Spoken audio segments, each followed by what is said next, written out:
A diner off the highway, a child screaming inside. Every customer in that place looked away, every single one. The old couple in the corner, the trucker at the counter, the woman behind the register. They all turned their heads. But one person didn't. A waitress, still in her apron, crayons in her pocket, walked over to that little boy and got down on the floor. She didn't know that the quiet man sitting alone in the far corner booth was watching every single thing she did. She didn't know that little boy was his son. And when that boy did something he had never done in 6 years of life, the man in the corner went completely still. His hands started shaking. His face went white because his son had just smiled at a stranger for the first time ever. What happened next didn't just change a shift. It changed 3 lives forever. And it all started with a yellow crayon. Yeah, that kind of moment doesn't happen every day. Let's see what happened. Hope Shelton had survived things that would have broken most people. But today was about to test her in a way she never saw coming. And the person who'd witnessed it was already sitting in her diner. But we'll get to that. First, you need to understand who Hope was, because without that, nothing that happens later will hit the way it should. 5:15 in the morning. An alarm buzzes in a 1-bedroom apartment on the east side of Charlotte. The walls are so thin, Hope can hear her neighbor's television through the drywall, canned laughter bleeding through plaster. Hope doesn't hit snooze. She never does. She moves through the dark apartment with quiet, practiced steps, the kind of routine you build when every minute matters. Her daughter Bree, 5 years old, hair in 2 puffs, missing her front tooth, is asleep on the pull-out couch in the living room. Hope gave her the only bedroom. That was never even a question. Hope packs Bree's lunch, peanut butter sandwich, apple slices, the last juice box. She lays out Bree's clothes. Then she draws a smiley face on a napkin and tucks it inside the lunchbox. She does this every morning. Bree finds it every afternoon. Neither of them has ever said a word about it. While the coffee brews, Hope does math in her head. Rent is due in 9 days. She's $340 short. The catering gig she was counting on, a church banquet worth $180, got canceled 2 days ago. Just a text. We won't be needing you this weekend. Sorry. Sorry. There's a past due electric bill on the fridge. Hope pulls it down before Bree can wake up and see it, folds it into her purse like it's something she can deal with later. She can't, but she folds it anyway. On the counter, next to the coffee maker, there's a mason jar, written in black marker, Bree's future. Inside, maybe $22 in coins and small bills. Hope needs gas money. She reaches in, pulls out $2, then puts one back. She can't take from that jar. Not all of it. Not today. 6:20 a.m. Hope drives to work in a 2008 Honda Civic with the crack running diagonally across the windshield. She's gotten a warning ticket once. Can't afford to fix it. Can't afford another fine. Rain starts. She turns on the wipers. One streaks badly, dragging water right across the crack. The road blurs for a second. Hope hums a gospel tune under her breath, something her foster mother used to sing. She doesn't remember the woman's face clearly anymore, but she remembers the melody. That's enough. She drops Bree at a neighbor's apartment. Informal childcare. $25 a day she can barely afford, but it's the only option that fits her shift. Bree waves from the window. Hope blows her a kiss, holds her smile until the car pulls away and Bree can't see her anymore. Then the smile drops and the weight comes back. The Sycamore Grill sits just off I-85, about 20 minutes outside Charlotte. Vinyl booths, checkered floor, a jukebox near the door that works half the time. Hand-painted specials on the front window. The kind of place travelers stop at once and locals come back to forever. Della Monroe owns it, has for nearly 30 years. Black woman, early 60s, built like she could carry the building on her back. She's behind the counter when Hope walks in. Doesn't say good morning, doesn't need to. She reads Hope's face and slides a cup of coffee across the counter without a word. Hope mouths, "Thank you." That's all either of them needs. The morning crowd is thin. Officer Tate at the counter with his newspaper, an elderly couple sharing eggs in a booth, the comfortable kind of silence. Hope ties her apron, checks the pockets. 3 crayons, red, blue, yellow. 2 small toy dinosaurs, a pack of butterfly stickers. She restocks these every week from the dollar store. $3.50 a trip. It started as something she did for Bree. Now she does it for every kid who walks through that door. A coworker passing behind her mentions the weather. "Storm warning this afternoon. Might be a bad one." Hope glances out the window. The sky is already gray. During a quiet stretch, Hope pulls a GED study guide from under the counter, dog-eared, highlighted in 3 colors, spine held together with a rubber band.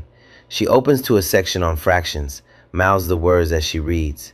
Della sees this from across the kitchen, says nothing, just places a slice of sweet potato pie on the counter beside Hope's elbow. No plate, just a napkin and a fork. Hope doesn't look up, but she smiles, and she takes a bite. Then the door chimes. A man walks in, alone, plain jacket, jeans, tired eyes, the kind of tired that isn't about sleep. He asks for a booth in the far corner, orders black coffee, nothing else. Hope seats him, pours his cup, and moves on. Just another traveler on a rainy morning. She doesn't notice the watch, not yet. But what she doesn't know, what nobody in that diner knows, is that in about 15 minutes, the front door is going to open again, and everything is going to change. 15 minutes later, the door opened again, and the man in the corner, the one Hope had already forgotten about, sat up straight. Because the woman who just walked in was holding the hand of his son. But Hope didn't know that, not yet.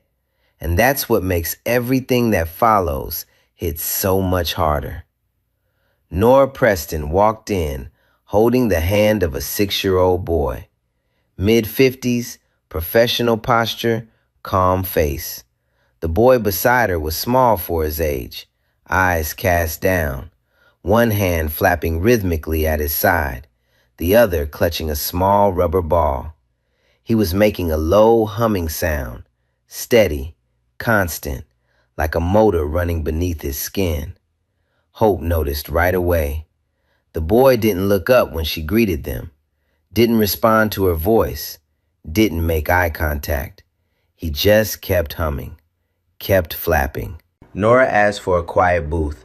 Hope led them to one on the opposite side of the diner from the corner where the man sat alone. She handed them menus. Nora ordered quickly. Pancakes for the boy, plain, no syrup, cut into small squares. Tea for herself. She said it with the ease of someone who has made this exact order 100 times. Then she added, quietly, "He has some sensory sensitivities. Could we keep the area calm if possible?" Hope nodded. No judgment, no questions. She wrote the order down carefully and walked to the kitchen. On her way back, she passed the corner booth. The man's coffee was getting low. She refilled it without thinking. As she poured, his sleeve slid up, just for a second, and something caught the light. A watch. Not a regular watch, the kind that gleams differently, the kind that looks like it costs more than her car, her apartment, and everything inside it combined. Hope blinked, glanced at the man's face, plain jacket, tired eyes, 2-day stubble, then at the dusty rental, SUV, parked outside the window. None of it matched that watch. She moved on, didn't think about it again. But the narrator wants you to remember it, because that watch is going to matter later. Now, back at the corner booth, something was happening that Hope couldn't see. The man had shifted in his seat. His jaw was tight. His eyes were locked across the room on the boy's booth. He could see Nora and Elliot clearly. They could not see him. This was the exercise, the observation protocol. His son's therapist had suggested it after 14 failed specialist visits across 3 states. Sit apart from Elliot in a public place. Don't intervene, don't comfort, just watch. See how the boy navigates the world without his father as a shield. It was the hardest thing Graham Whitfield had ever agreed to do. And right now, watching his son hum and flap in a vinyl booth 20 feet away, it was tearing him apart from the inside. The food came out. Pancakes, plain, cut into squares. Nora placed the plate in front of Elliot. He didn't touch it. His eyes were fixed on dust particles floating through a beam of light from the window.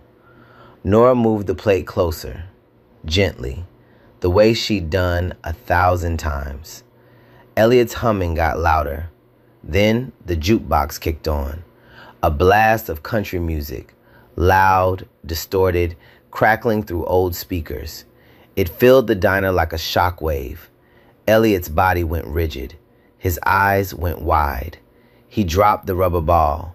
It bounced once on the vinyl seat and rolled under the table. And then the meltdown hit. Elliot screamed, a piercing, raw, involuntary sound. He shoved the plate off the table. It shattered on the floor. Pancakes scattered across checkered linoleum. He threw himself sideways in the booth, hitting his head against the wall. Once, twice. Nora moved fast, practiced. She positioned her arms as a barrier, kept her voice low and steady. "You're safe, Elliot. You're safe." But Elliot couldn't hear her. He was kicking, flailing. The sensory overload was total. Her training was failing in a room full of staring strangers. The diner went dead silent. Every head turned. The elderly couple looked away. Officer Tate paused mid-sip. A trucker at the counter muttered loud enough for the whole room to hear, "Can somebody control that kid?" The words landed like a slap on bare skin. In the far corner, Graham's knuckles went white around his coffee cup. Every instinct screamed at him, "Get up, run across the room, hold your son." But the therapist's voice echoed in his skull. "You have to let him experience the world without you. That's how we learn what he can handle." Graham stayed in his seat, eyes locked on Elliot, his whole body coiled tight with restrained agony. Outside, the storm hit. Rain pounded the windows. The lights flickered once. Nobody was leaving.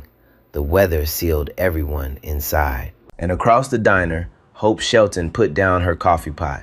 She looked at Nora's face and saw exhaustion. She looked at Elliot and saw terror. Not bad behavior, not defiance, terror. A small person overwhelmed by a world too loud and too bright. She reached into her apron pocket, felt the crayons, and she made a decision. What Hope did next, she didn't do because she was trained. She didn't do it for a tip. She did it because something inside her said, that child needs stillness. And 20 feet away, a man she'd poured coffee for 5 minutes ago was about to watch his entire world change. Hope didn't rush. That was the first thing. She walked to the jukebox, reached behind it, pulled the plug. The music cut out mid-note, and the silence that followed landed across the diner like a held breath. Every sound sharpened. The rain on the windows, the hum of the refrigerator behind the counter, Elliot's ragged breathing. Then she moved to the counter, grabbed a damp cloth and a clean plate, leaned toward Della and said quietly, "Can you dim the lights near that back section?" Della didn't ask why. She reached under the counter and turned the dial. The harsh fluorescence above Elliot's booth softened to a warm glow. Hope walked toward the booth, slowly. No sudden movements, no direct eye contact at the boy. She moved the way you'd approach a bird that landed on your porch, careful, deliberate, aware that one wrong step sends it flying. Nora was standing behind Elliot, hands half raised, face tight with helplessness. 2 years of professional training, and none of it was reaching him right now. Hope caught her eye, didn't ask permission, just gave a small nod that said, "I'm going to try something." Nora hesitated, then stepped back. Hope lowered herself to the floor, not beside Elliot, a few feet away. She sat cross-legged on the checkered linoleum, right there in the middle of the diner, apron and all. She didn't speak, didn't reach for the boy, didn't try to fix anything. She pulled the yellow crayon from her apron pocket, placed it on the floor between them. Then she took a paper placemat from the stack she grabbed off the counter, spread it flat, and began to draw. Circles, simple, slow circles, one after another. The crayon moved across the paper in a steady, predictable rhythm. No variation, no surprise, just circles. And she hummed, very softly, a low, steady tone. Not a melody, not a song, just a vibration, the kind you feel in your chest before you hear it in your ears. Rhythmic, constant, like a heartbeat outside the body. The trucker at the counter scoffed. Hope didn't look up. In the far corner, Graham Whitfield had stopped breathing. His coffee sat forgotten. His eyes moved between two things, Hope's hands drawing circles on the floor and his son's face. He'd watched dozens of therapists approach Elliot, behavioral specialists, occupational therapists, sensory integration experts with degrees on their walls and $300 an hour rates. Not one of them had ever done what this woman was doing right now. She wasn't trying to fix his son. She was just being still near him. Elliot's screaming began to fade, not because of Hope's voice, because of the rhythm, the circles, the predictable, repetitive motion that asked nothing of him and demanded nothing in return. His red, swollen eyes tracked the crayon's movement across the placemat. Hope drew a spiral, then another. She slid the placemat 1 inch closer to Elliot. He didn't flinch. She placed the yellow crayon beside the placemat, not in his hand, not pushed toward him, just there, available, an invitation with no pressure behind it.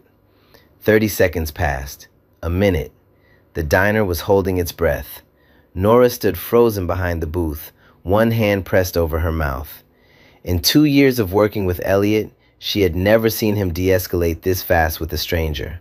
Not once. Elliot reached for the crayon. His small fingers closed around it. He brought it to the placemat and drew a single shaky line inside one of Hope's spirals. Hope didn't react. No praise. No good job. No encouragement. She just drew another circle beside his line. Elliot drew another line. And another. A rhythm formed between them. A silent conversation that didn't need a single word. Crayon on paper. Circle, line. Circle, line. In the corner booth, Graham pressed his hand flat against his chest. His lips were moving, but no sound came out. He was watching his son interact with a complete stranger for the first time in 6 years, coming apart in total silence. 5 minutes passed, maybe 10. Nobody in the diner moved. Even the trucker was watching now. His arms were crossed, but his jaw had softened. Hope drew a sun, a circle with lines radiating outward, like a child's drawing of mourning. She colored it in with the yellow crayon, slow, careful strokes, then gently slid it across the floor to Elliot. Elliot stared at the sun. His hand stopped moving. His body, still carrying the last tremors of the meltdown, softened. His shoulders dropped. And then it happened. Slowly. Like a crack spreading through ice, the corner of Elliot's mouth lifted. Not a grin, not a laugh, a smile. Small, uncertain, but unmistakable. And it wasn't directed at the drawing. It was directed at Hope. He looked at her face, made eye contact, held it. For the first time in his life, Elliot Whitfield looked at a stranger and smiled. Nora gasped, a whisper, "Oh my God." In the far corner, Graham froze, the coffee cup suspended halfway to the table, his face white, eyes flooded. His son had just smiled at a stranger, at a waitress on the floor of a roadside diner with a 50-cent crayon. Something 14 specialists across 3 states could not produce had just happened in 10 minutes on checkered linoleum. Graham's hand shook so hard that coffee spilled across the table. He didn't notice. He couldn't move. Hope saw none of this. She was still on the floor, drawing another sun. She smiled back at Elliot, gentle, natural, like this was the most normal thing in the world. Della, behind the counter, went still. Officer Tate set down his cup. The elderly couple was holding hands. All right, hold on. I gotta pause. Because this woman, Hope, she literally had zero training. None. She just saw a kid losing it and got on the floor with a crayon. That's it. And bro, most people would have looked away. She didn't. That hits different. The meltdown was over. The diner was quiet. Something invisible had shifted in the room, the way air changes after a storm passes through. Hope stood up, brushed off her apron, cleaned up the broken plate without drawing attention to it, swept the pieces into a dustpan, went back to the kitchen and brought out a fresh plate, plain, cut into squares, no syrup, and placed it near Elliot without a word. Elliot ate 3 squares, calmly, quietly, in a public restaurant, for the first time in over a year. Hope refilled Nora's tea. Their eyes met. "He's a beautiful boy," Hope said. "You're doing a great job with him." Nora's eyes filled. She could barely speak. "You have no idea what just happened." Hope tilted her head, didn't understand the weight of those words, smiled politely, and moved on to the elderly couple's table. In the corner booth, Graham stood up. He needed air. He walked toward the door, passing Elliot's booth on the way. For 1 second, his hand reached out toward his son's head, almost touched him, almost broke the protocol. He pulled back, pushed through the door into the rain. Stood in the parking lot, forehead pressed against the wet roof of his rental SUV, and his shoulders shook. Inside, Hope glanced at the empty corner booth, untouched coffee, a $10 bill under the cup. She cleared it without a second thought. Just another customer who left. Nora tried to repay her. But Hope Shelton wasn't the kind of person who could be paid for kindness. And outside in the rain, a man was already making a phone call that would change everything. But we're not there yet. Nora asked for the check, $16.50.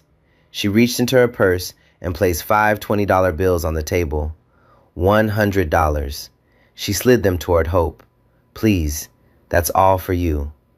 Hope looked at the money, then at Nora, then back at the money. She picked up the bills, walked to the register, made change, and came back with $83.50. She set it on the table beside Nora's tea. "Your meal was $16.50. That's what I'll take." Nora shook her head. Her voice cracked. "You don't understand. That child has never smiled at someone like that. In 2 years of working with him, I've never seen it happen. Not once. Please take the money." Hope was quiet for a moment. Then she said, "I didn't do anything special. I just sat with him." She meant it. That was the thing. It wasn't false modesty. It wasn't a performance. Hope genuinely did not see what she did as extraordinary, because to her, paying attention to a struggling child was just what you do. You see a kid hurting, you get on the floor. That's it. That's the whole philosophy. Nora stared at her. The kind of stare you give someone when you realize they don't know their own worth. Under the table, Nora's phone buzzed. She glanced down. A text from Graham. "You saw that. What do we do?" She typed back quickly, shielding the screen from Hope. "You saw it too. What do you want me to do?" The reply came in 3 seconds. "Get her name. Leave my card. Don't tell her who I am." Nora reached into her wallet. Not for cash this time. She pulled out a business card, thick stock, embossed lettering. She placed it on the table and slid it toward Hope. "If you ever need anything at all, please call this number." Hope picked up the card, read the front, Graham Whitfield. Below it, smaller print, a title, a phone number. She didn't study it, didn't linger on the words.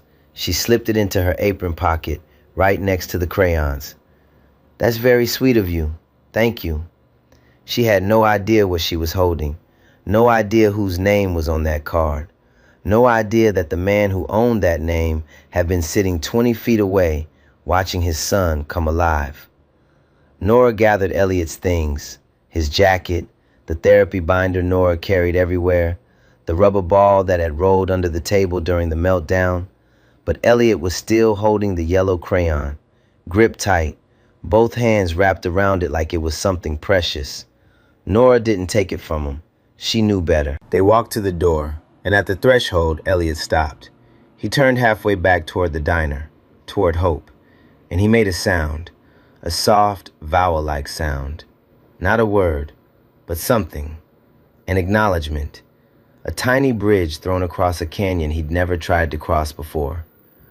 Hope waved from behind the counter. "Bye, sweetheart. You take care of that crayon, okay?" They stepped outside into the rain.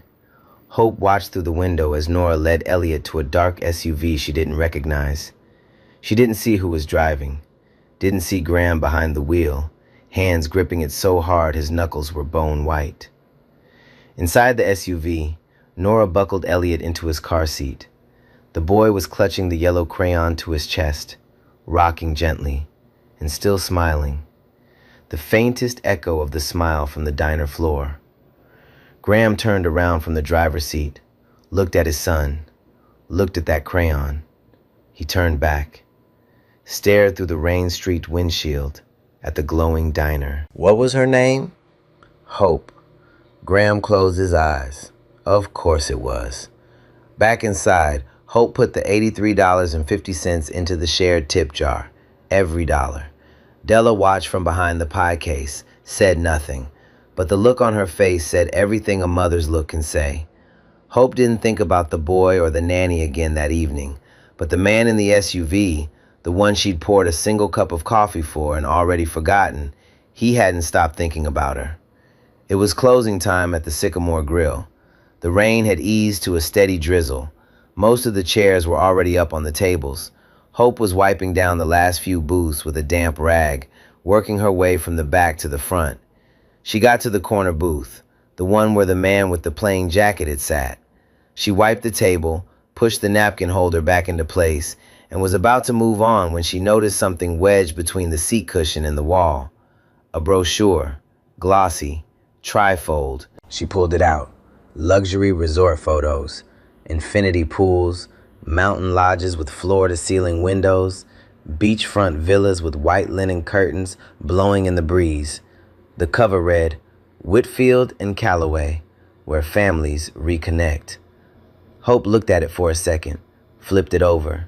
More photos, happy families, a spa, a kids club with floor-to-ceiling murals. She chuckled to herself. Must be nice. She tossed it into the lost and found bin behind the counter, didn't think twice. She did not connect the name Whitfield on that brochure to the name Graham Whitfield on the business card sitting in her apron pocket. Two pieces of the same puzzle, one in her pocket, one in the bin, inches apart, and she couldn't see the picture. Not yet. 400 miles away, in a hotel room outside Raleigh, Elliot Whitfield was asleep. The yellow crayon was still in his fist. His fingers had not let go of it since the diner. Graham sat on the edge of the other bed, phone pressed to his ear.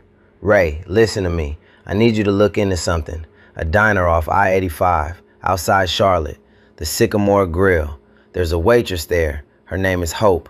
I don't have a last name yet." A pause. The voice on the other end asked a question.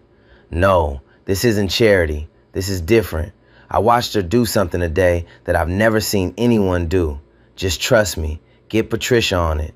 He hung up, pulled the folded placemat from his messenger bag, the one covered in crayon spirals and suns, pressed it flat on the hotel desk, and photographed it with his phone. Stared at it for a long time. Back in Charlotte, Hope's apartment. Bree was asleep on the pull-out couch. Hope sat at the kitchen table with her GED book open, but she couldn't focus. Her mind kept drifting back to the boy, the humming, The way his fingers had closed around that crayon like it was the first thing in the world that made sense to him. She reached into her apron pocket, pulled out the business card, read it again under the kitchen light. Graham Whitfield, phone number. And on the back, handwriting she hadn't noticed before. Small, neat letters. Thank you. E's dad. Hope turned the card over, then back. E's dad. She frowned. The boy was with the nanny. She assumed Nora was his mother, or at least his guardian. She hadn't seen a father anywhere. The card came from Nora's hand. So why did it say E's dad? Something didn't fit. But sleep was pulling harder than curiosity. She propped the card against the mason jar labeled Bree's Future and turned off the kitchen light. 4 days later, a black town car pulled into the gravel lot of the Sycamore Grill, and Hope Shelton's life split into before and after. It was a Tuesday morning, quiet. The breakfast rush had come and gone. Hope was refilling salt shakers at the counter, moving on autopilot. Della was in the back doing inventory. Officer Tate was in his usual spot, halfway through his second cup. Through the front window, Hope saw it pull in. A black Lincoln Town car, long, polished, completely out of place against the gravel lot and pickup trucks. It looked like it had taken a wrong turn off another planet. Della came out from the back and peered through the glass. Who on earth? A driver in a dark suit stepped out and opened the rear door. A man emerged, tailored blazer, clean shave, polished shoes. Behind him, a woman in a business suit carrying a leather portfolio. They walked toward the diner. Hope tilted her head. Something about the man. She couldn't place it at first. He looked familiar but different. Taller than she remembered. No, she'd never seen him standing up. He'd been sitting in the corner booth 4 days ago. The door opened. Graham Whitfield walked in. Hope's face brightened with recognition. Wait, you were here the other day. Corner booth, black coffee, right? She smiled, proud of her memory. Did you leave something behind? I think I found a brochure. Graham didn't smile back. Not because he was cold, because he was holding something that he'd been carrying for 4 days.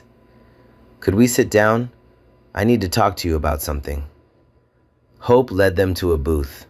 The woman sat beside Graham. Della moved to the counter, close enough to hear, arms crossed, protective. Graham placed both hands flat on the table, took a breath. The little boy who was in here 4 days ago, the one who had the meltdown, the one you sat on the floor with. Hope nodded. Of course, sweet kid. Is he okay? That boy is my son. Silence. Hope's brow creased. But he was with the woman, the nanny. She pointed across the diner toward the booth where Nora and Elliot had sat. Then her finger moved slowly to the far corner. And you were sitting right there. I was watching him, Graham said. An observation exercise. His therapist suggested I observe him in a public setting without being present as his father, to see how he responds to the world on his own. He paused. I saw everything you did. The realization hit Hope in waves, not all at once, in pieces. The man in the corner, the one she refilled coffee for once and forgot, the $10 bill under the cup. He was there. He was watching the whole time. He saw her unplug the jukebox, saw her get on the floor, saw her pull out the crayon and draw circles on a placemat while his son screamed. He watched his son smile, and she had no idea. Graham nodded to the woman beside him. This is Patricia Owens. She's our Director of Community Partnerships at Whitfield and Callaway. Patricia opened her portfolio and placed a printed profile on the table. Hope looked down at it. Whitfield and Callaway. 26 resort properties across the United States. Partnerships with children's hospitals. a philanthropic arm with a $15 million annual budget. Forbes features, presidential commendations. Hope stared at the page, then at Graham. Her hand drifted to her apron pocket. She pulled out the business card, the one she'd propped against the mason jar 4 nights ago. Read it again. Graham Whitfield. Flipped it over. E's dad. This is you? Graham nodded. But that's not why I'm here. The narrator wants to take you back now, through every clue that was hiding in plain sight. The Patek Philippe watch, the one that caught the light when Hope refilled his coffee. A watch worth more than the diner itself, strapped to the wrist of a man in a plain jacket, drinking black coffee, alone. She saw it, didn't think twice.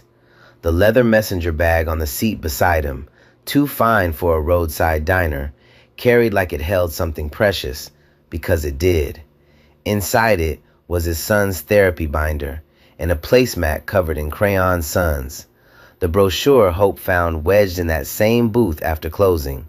Whitfield and Callaway, where families reconnect. She'd looked at the infinity pools, laughed, and tossed it in the lost and found bin. She threw away the man's own company brochure without blinking. The business card Nora handed her, not from the nanny, from the father. The father who was sitting 20 feet away the entire time, watching through a cup of coffee he never finished. Every clue was there. You probably caught some of them, but Hope didn't. Because when you're focused on a child's pain, you don't inventory a stranger's watch.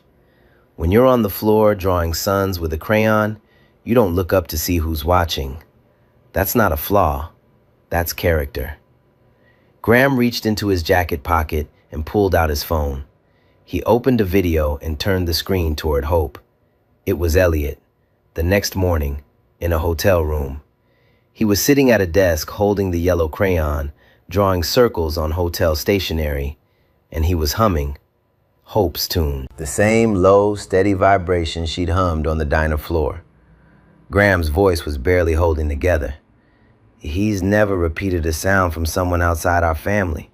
Not once. His therapist saw this video and cried. Hope's hand went to her mouth. Her eyes filled. She whispered, "He remembered." Graham, he remembered you. The diner was completely silent. Della hadn't moved from the counter. Officer Tate's newspaper was on the table, untouched. Even the coffee maker had stopped gurgling. And Hope Shelton, the woman who said, "I didn't do anything special," sat in a vinyl booth looking at a video of a little boy humming her song and finally understood what she'd done. Graham Whitfield didn't come back to say thank you. He came back with a plan. And what he put on that table was about to make Hope Shelton question everything she'd ever believed about her own ceiling. Patricia Owens reached into the leather portfolio and pulled out a second document, printed, bound, professional. The cover page read, "Whitfield and Callaway Sensory Inclusive Family Initiative, Pilot Program." Graham let the document speak first. Then he filled in the silence. "Every resort we own serves families. That's our entire business. Family vacations, family reunions, holiday getaways. But here's what I've learned in the last 2 years. None of our properties are built for families like mine." He paused. Let that land. When Elliot has a meltdown in a hotel lobby, people stare. When he screams in a restaurant, they ask us to leave. When we check into a resort, the staff smiles, but they don't know what to do with him. Nobody does. And we're the lucky ones. We can afford to keep trying. His voice dropped. Most families can't. Most families with kids like Elliot stop traveling. They stop going to restaurants. They stop eating out. They stop going to public spaces at all. They isolate, not because they want to, but because the world isn't built for their children. And eventually, they just disappear. Hope was listening, not just with her ears, with her whole body. Graham tapped the bound document on the table. What you did on that floor, with a crayon and a hum, that's what's missing. Not just in my resorts, everywhere. And I want to change that, starting here. Patricia opened the proposal to the first section. She walked Hope through 3 components, one at a time. First, a full ride scholarship. Hope would complete her GED through an accelerated program, then enroll in a 2-year early childhood development program at a community college in Charlotte, fully funded by the Whitfield Foundation. Tuition, books, transportation, plus a monthly living stipend that covered rent, utilities, groceries, and, this part made Hope's breath catch, full-time childcare for Bree. Second, upon completion, a salaried position. Director of Sensory Inclusive Guest Services across the entire Whitfield and Callaway resort chain. A brand new role, created because of what Hope did. Her job would be to design training programs so that every staff member at every property would know how to welcome and support neurodiverse children and their families. She wouldn't just work at one resort, she'd shape all 26. Third, an immediate $50,000 community grant to the Sycamore Grill. The money would fund a full renovation of one section of the diner into a sensory-friendly family space, softer lighting, noise-dampened walls, a tactile play corner with weighted lap pads and noise-canceling headphones, making it a model for restaurants across the country. Patricia laid the numbers out clearly. Dates, timelines, contact names, everything printed in black and white. Hope stared at the document, at the numbers, at the Whitfield and Callaway logo in the top corner, the same logo she'd seen on the brochure she tossed into the lost and found bin 4 days ago. She didn't speak for a long time. Graham waited. Patricia waited. Della, still at the counter, hadn't blinked. Then Hope asked a question that made Graham Whitfield, a man who ran boardrooms and closed deals worth hundreds of millions, go completely quiet. What about Della? Graham blinked. I'm sorry? Della Monroe, the woman who owns this diner. She gave me a job when nobody else would hire me. She's the reason I'm standing in this building. She's the reason I had an apron pocket with crayons in it that day. Hope's voice was steady, not emotional, just certain. If something good is happening here, it has to include her. That's not negotiable. Graham looked at Patricia. Patricia made a note. Graham turned back to Hope. That's exactly why we're here. Because you think like that. Hope nodded once. Then she excused herself. She walked past the counter, past Della, down the narrow hallway to the bathroom. She closed the door, locked it, and she broke. Full, shaking, silent sobbing. The kind that comes from a place so deep you didn't know it was there until something cracks it open. She pressed her palms against the sink and looked at herself in the mirror. The apron, the name tag, the tired eyes. The woman who woke up at 5:15 this morning and put $1 back in a mason jar because she couldn't take from her daughter's future. For the first time, she saw the possibility looking back. She splashed water on her face, dried it with a paper towel, took 3 breaths, walked back out. Her eyes were red, but she was steady. She sat back down in the booth, picked up the pen Patricia had placed on the table. I have one more condition. Graham leaned forward. The sensory-friendly space in the diner. I want it named after Elliot. Something in Graham's face collapsed. Not sadness, something deeper than sadness. The kind of feeling that lives underneath all the other feelings. The one you protect so carefully that when someone finally touches it, you can't hold anything together anymore. He nodded. He couldn't speak. Hope called Della over. She didn't explain the money first. She explained the purpose. The families who can't go to restaurants. The parents who eat every meal at home because they're afraid of judgment. The children who deserve a world that doesn't flinch when they walk through the door. Della listened, looked at Graham, looked at the proposal, took off her reading glasses, cleaned them on her apron, put them back on, and read the grant section one more time. Then she said, "Well, I've been saying for years this place needed new lighting." The table laughed. The tension broke like a wave against a wall.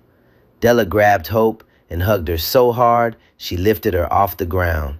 Then she turned to Graham, straightened her back with the dignity of a woman who has run a business for 30 years on nothing but willpower. "You take care of my girl. She's the best person I know." Graham nodded. "I can see that." Officer Tate, the man who never leaves that counter, raised his coffee mug in a silent toast. What happened at the Sycamore Grill didn't stay at the Sycamore Grill. It rippled. The first thing that changed was Hope. Not who she was. She was always this person. What changed was what the world allowed her to become. 3 weeks after Graham sat in that booth, Hope enrolled in an accelerated GED program in Charlotte. She went to class 3 mornings a week before her diner shift. Bree went to a proper daycare, fully covered by the Whitfield Foundation stipend. No more $25 a day arrangements with the neighbor. No more guilt math at 5:15 in the morning. Hope studied the way she did everything else, quietly, relentlessly, without complaint. Front row. Spiral notebook from the dollar store. Questions when she didn't understand. Extra help after class when algebra didn't click. 4 months later, she passed. Every section, first try. The ceremony was small. Folding chairs, portable podium, but Della Monroe was in the 3rd row, wiping her eyes with a dish towel she'd forgotten to leave at the diner. Bree sat on her lap, clapping every time anyone's name was called. When Hope walked across that stage, Bree gave her a thumbs up. Hope laughed, the kind of laugh that comes after years of holding your breath. She enrolled in the Early Childhood Development Program the next semester. 2-year track, sensory integration and nonverbal communication. First in her cohort to complete practicum hours. Her professors said she had an instinct they couldn't teach, the ability to be still in the presence of chaos. She didn't learn that from a textbook. She learned it on a diner floor. Back at her apartment, the mason jar labeled Bree's future was full now. Beside it, taped to the wall, a framed photo of Elliot's crayon placemat, spirals and suns. The second thing that changed was the diner. Construction started 8 weeks after the grant was signed. Walls insulated for sound, soft lighting panels replacing fluorescents that had buzzed for 20 years. One corner transformed into something that had never existed there before. Elliot's corner. Tactile wall panels in soft textures. A noise-canceling headphone station with 3 sizes. Weighted lap pads on a shelf. A small light table for tracing shapes. And a basket on the counter filled with yellow crayons. Always yellow. Grand opening day. A sign outside read, "Elliot's Corner, all families welcome." Della cut the ribbon with kitchen scissors because nobody brought real ones. Local news cameras, 2 reporters, a photographer from the Charlotte Observer. The first family through the door was a mother and her 8-year-old daughter. The girl wore noise-canceling headphones and gripped her mother's hand tight. The mother looked around. Soft lights, quiet corner, crayons, and started crying. She turned to Della. "We haven't eaten in a restaurant in 2 years. Della handed her a menu. "Well, you're eating here today." The third thing that changed was everything else. A Charlotte news station ran a feature. The Waitress, the Crayon, and the CEO. Regional in a week, national in 2. Social media wouldn't let go. Restaurants started calling Hope directly. Not Whitfield and Callaway, not Patricia Owens, Hope. Asking how to build their own Elliot's Corner. 3 Whitfield and Callaway resorts completed sensory-friendly renovations within the first year, using the training curriculum Hope helped design between classes. Ray Callaway, Graham's business partner, seen publicly for the first time, told a reporter, We've spent millions on consultants. The best thing we ever did was listen to a waitress in North Carolina. Hope was invited to speak at a national hospitality conference. She stood at the podium in a blazer, the first she'd ever owned, and told the story of the yellow crayon. Standing ovation. And then there was Elliot, 2 years later. The Sycamore Grill on a Saturday morning. Elliot walked in with Graham. No nanny, just father and son. Elliot was 8 now, taller, steadier. He walked to Elliot's corner without being guided, sat at the light table, picked up a yellow crayon. Hope came over, waited. Elliot looked up, full eye contact, and he said one word, son, his first spoken word to someone outside his family. Named for the drawing Hope made on a placemat 2 years before. Graham stood behind them. He didn't freeze this time. He just smiled. The same small, uncertain smile his son had given Hope on the floor of this diner. Father and son, mirror images, full circle. But this story has one more chapter, and it's the one that makes me believe in people. A year after the conference speech, Hope was working at Whitfield and Callaway headquarters part-time while finishing her degree. She had an office now, a desk with her name on it, a photo of Bree next to her computer, a yellow crayon in a small glass jar beside the photo, not for use, just for remembering. But every Saturday morning, she was at the Sycamore Grill, not as a waitress, not as a consultant, as a volunteer. She ran a free breakfast program she called Sensory Saturday. Pancakes, soft music, dim lighting, no jukebox. And at every single place setting, a yellow crayon. Families came from across the county. Some drove over an hour. Parents who hadn't taken their children to a restaurant in years walked through that door and sat down. Some of them cried before the food even arrived.